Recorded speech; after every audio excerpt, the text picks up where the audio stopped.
जो हुआ अच्छा हुआ, जो होगा अच्छा होगा। स्वयं को मुझ पर छोड़ दो, अपने कर्मों पर ध्यान दो। कर्म ऐसा जो स्वार्थ रहित, पाप रहित हो।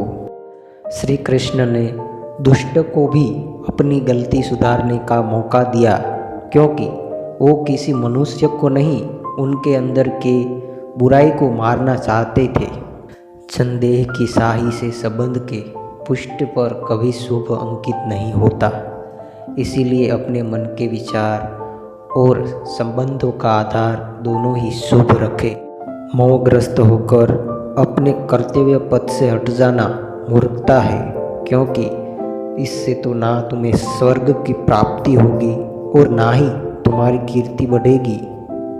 इस भौतिक संसार का ये नियम है, जो वस्तु उत्पन्न होती है कुछ काल तक रहती है, अंत में लुप्त हो जाती है, चाहे वे शरीर हो या फल हो।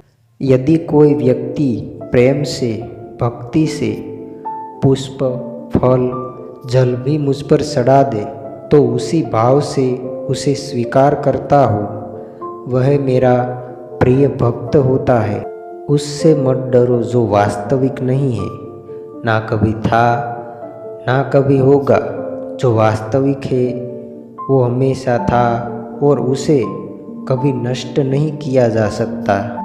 जीवन में आधे दुख इस कारण जन्म लेते हैं क्योंकि हमारी आशाएं बड़ी होती है। इन आशाओं का त्याग करके देखो, जीवन में खुशी ही खुशी है। अपने परम भक्तों जो हमेशा मेरा स्मरण या एक शीत मन से मेरा पूजन करते हैं, मैं व्यक्तिगत रूप से उनका कल्याण का उत्तरदायित्व लेता हूँ। जन्म लेने वाले के लिए मृत्यु उतनी ही निश्चित है जितना कि मृत होने वाले के लिए जन्म लेना। इसलिए जो अपरिहार्य है उस पर शोक मत करो। श्री कृष्ण ने कहा है, अगर तुम्हें किसी ने दुखी किया है तो बुरा मत मानना।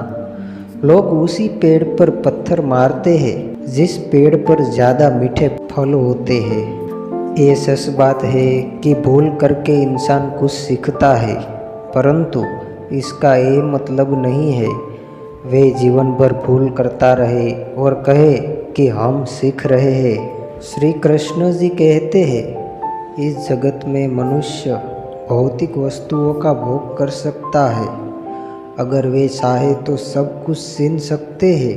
मनुष्य कुछ भी नहीं कर सकता। स्वार्थ से रिश्ते बनाने की कितने भी कोशिश करे वो कभी नहीं बनते हैं, और प्रेम से बने रिश्तों को कितना भी तोड़ने की कोशिश करे वो कभी नहीं टूटते।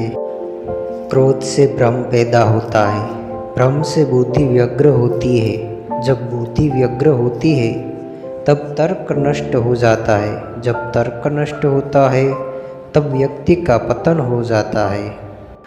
आत्मा ना तो जन्म लेती है न कभी मरती है, और ना ही इसे कभी जलाया जा सकता है, ना ही पानी से गीला किया जा सकता है। आत्मा अमर है और अविनाशी है। अगर व्यक्ति शिक्षा से पहले संस्कार, व्यापार से पहले व्यवहार और भगवान से पहले माता पिता को पहचान ले तो जिंदगी में कभी कोई कठिनाई नहीं आएगी।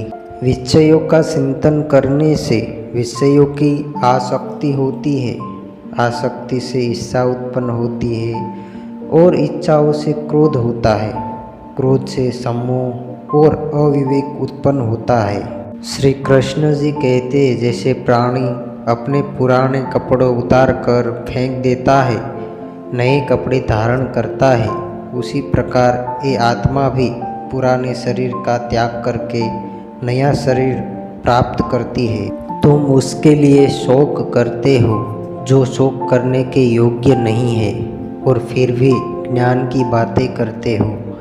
बुद्धिमान व्यक्ति ना जीवित और ना ही मृत व्यक्ति के लिए शोक करते हैं। मन की गतिविधियों, होश, श्वास और भावनाओं के माध्यम से भगवान की शक्ति सदा तुम्हारे साथ है और लगातार तुम्हें बस एक साधक की तरह प्रयोग कर सभी कार्य कर रही है।